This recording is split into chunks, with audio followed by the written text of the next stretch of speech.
Fala pessoal, sejam todos bem-vindos. Bora aqui para mais um conteúdo, mais uma notícia, trazendo para vocês as últimas informações diretamente de Brasília. Bomba gigantesca, pessoal. Acompanhe este vídeo até o final. Todo mundo tá sabendo que Lula vai viajar para os Estados Unidos e Marco Rubio já fez a sua primeira ação. Comitiva inteira do Barbudinho, pessoal. Comitiva inteira. Pessoal, acompanhe este vídeo até o final. Não perca esta informação. Pessoal, 17 minutos não vai tomar muito seu tempo, mas você vai sair muito bem informado aqui, deixando os créditos ao canal da Revista Oeste. Se inscreva neste canal aqui, deixe seu like, o seu comentário e comentem aí de qual cidade vocês estão nos assistindo, que é pra gente saber de onde está vindo a nossa audiência. Agora, sem mais enrolação, pessoal, bora pro conteúdo. Na hora do embarque ou na hora do check-in até fala, não, você não tem visto, então você não pode embarcar. Mas se essa pessoa tem um visto válido no passaporte, ela vai embarcar, porque a companhia aérea não tem autonomia, não tem acesso ao sistema de imigração. Ela só confere o visto ali físico, ao vivo, olhando.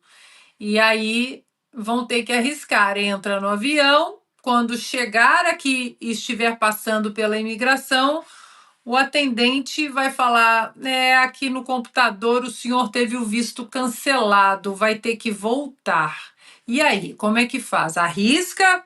Vem para a reunião da ONU?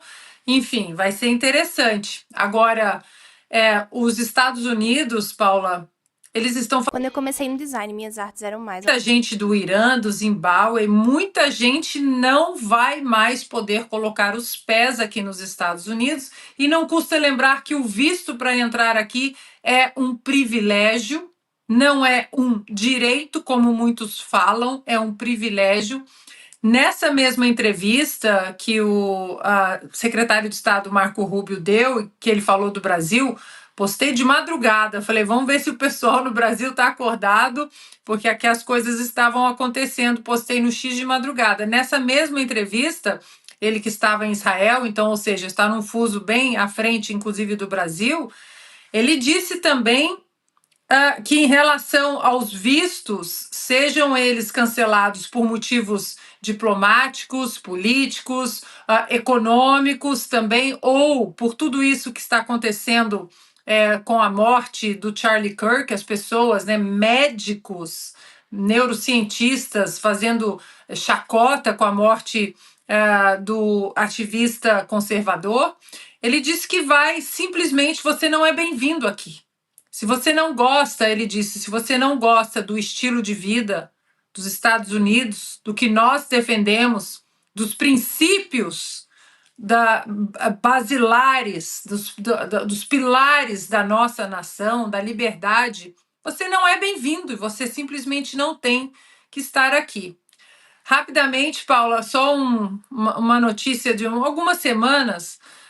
Mais de 3.000 vistos de estudantes que estão atualmente nas universidades aqui nos Estados Unidos e que, por algum motivo, defenderam o Hamas ou incitaram a violência nas universidades, esses também já não estão mais aqui e não voltam tão cedo. Essa turma da... Augusto Nunes, deixa eu só fazer uma correção aqui rapidamente, que me chamaram a atenção. Eu falei que o Lula estaria em Nova York para participar da cúpula do clima. Tinha falado cúpula do crime, então faço a correção pública aqui. Olha, Paula, não deixa de ser, não, né? É a cúpula do crime num setor... Indiscutivelmente né? Foi uma... Será? É por isso que você fala...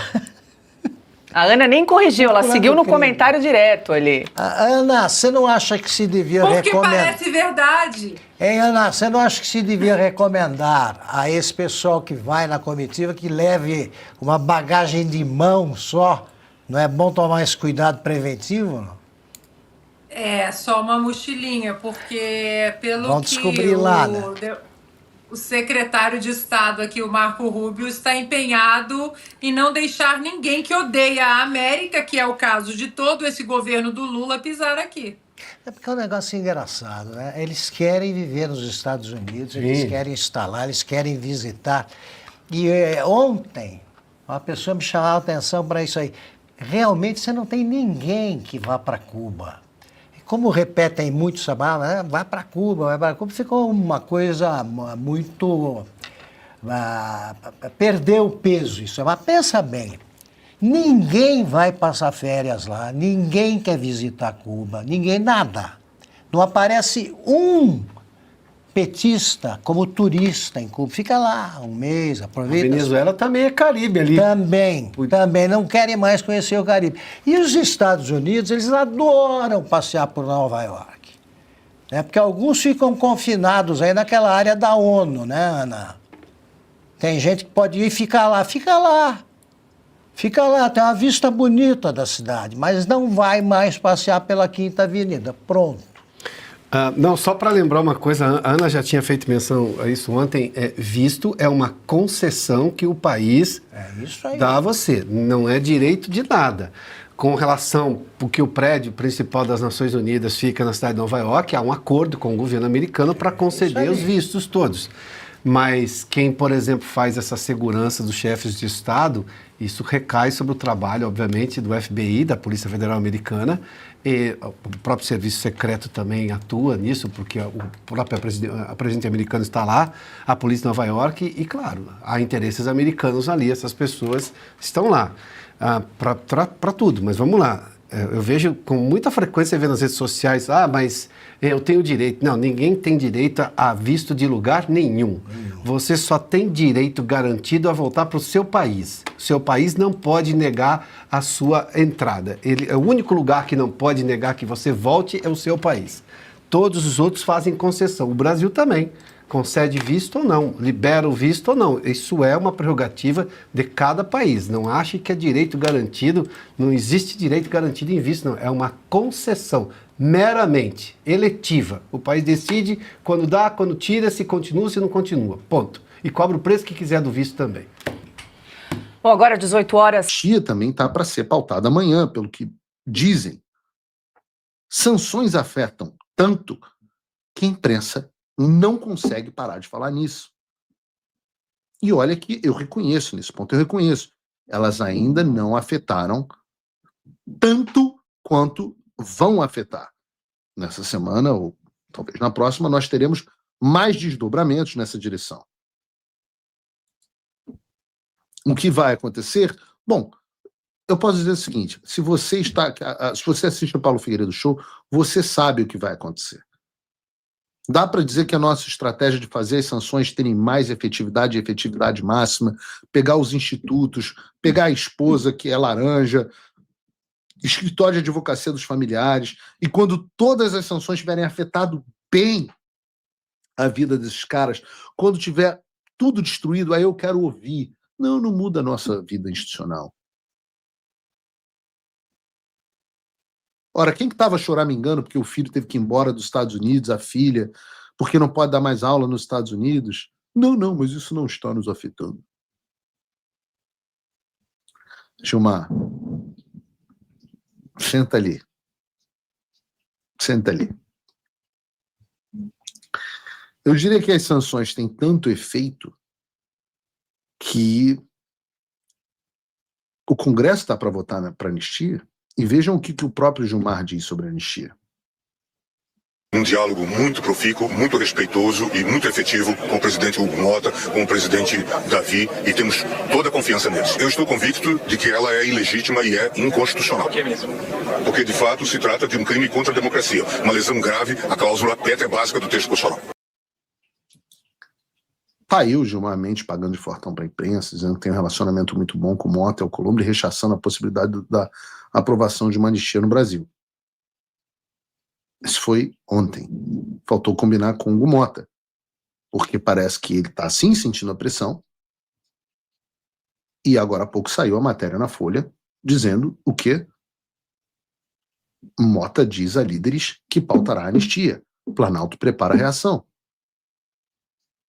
A matéria diz que durante uma reunião com os líderes partidários da Câmara dos Deputados, Hugo Mota avisou que vai pautar a urgência da anistia. A tendência é que os deputados votem a urgência amanhã, na quarta-feira, depois de hoje ainda votarem a PEC das prerrogativas que protegem os deputados de ações arbitrárias do Supremo Tribunal Federal.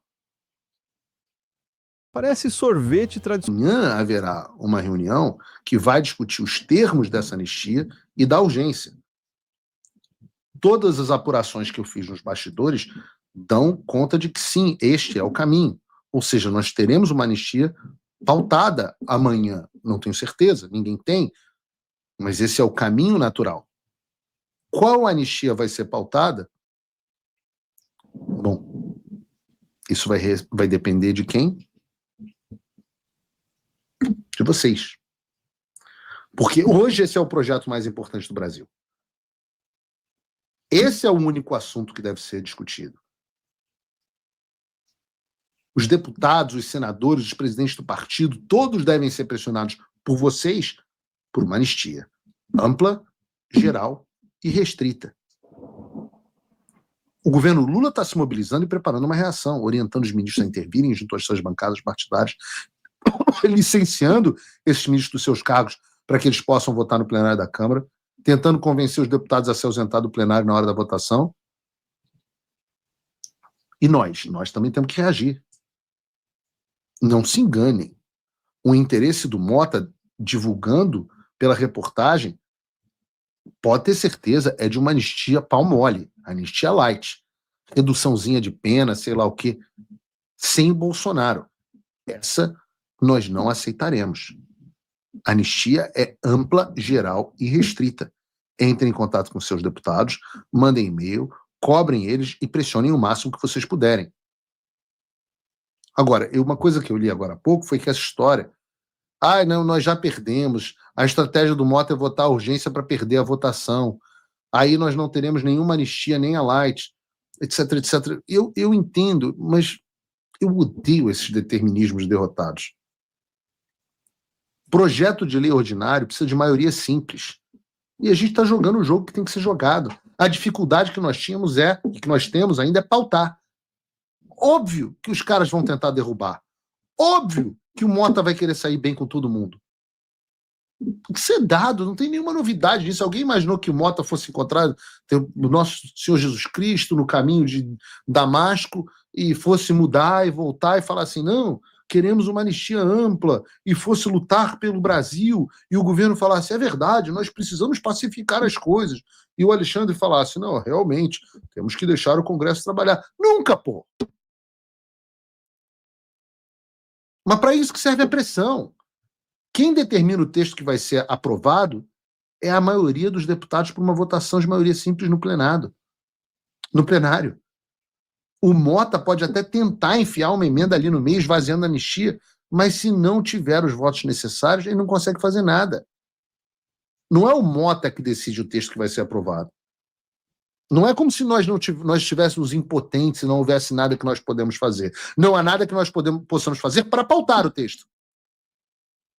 Esse era um poder discricionário do Mota. Uma vez que ele paute, quem manda no jogo é a maioria dos deputados. E se nós tivermos estratégia, com a maioria simples a gente aprova o texto que a gente quiser. A maior dificuldade é botar para votar, e o que tudo indica é que isso vai ser feito amanhã. E só vai ser feito pela pressão. Agora eu peço que você de casa continue fazendo a parte que lhes cabe. Deixe claro que a única anistia que vai ser aceita é a anistia ampla, geral e restrita. Hoje, eu vou botar em algum momento o novo placar da anistia que o deputado Gustavo Gaia vai botar no ar. Então, pressionem os líderes partidários, pressionem os deputados federais do seu estado, pressionem os seus governadores. Não aceitem discurso derrotista de gente que fica só no sofá. Isso atrapalha. Pessoas que vão denunciar a grande coisa que está acontecendo. Aí fala, não há chance. Aí as pessoas se desmobilizam. Eu falo, porra, fodão, pagou de 7, hein? Enquanto isso, quem está no front está trocando tiro. E tem gente trocando tiro. Hoje eu conversei com mais de 10 deputados. Um deles ainda me falou assim, Paulo, não perde tempo com pangaré, não. Eu falei assim, não, eu perco tempo com essa história porque essa história desmobiliza. As pessoas já estão desacreditadas e nós temos a possibilidade da vitória. É isso aí, pessoal, e vamos aqui para mais uma notícia. Temer diz que atrito com Trump fortaleceu Lula. Ex-presidente avalia que petista usou sanções da Casa Branca para turbinar discurso de soberania e medebista fala em risco com Washington.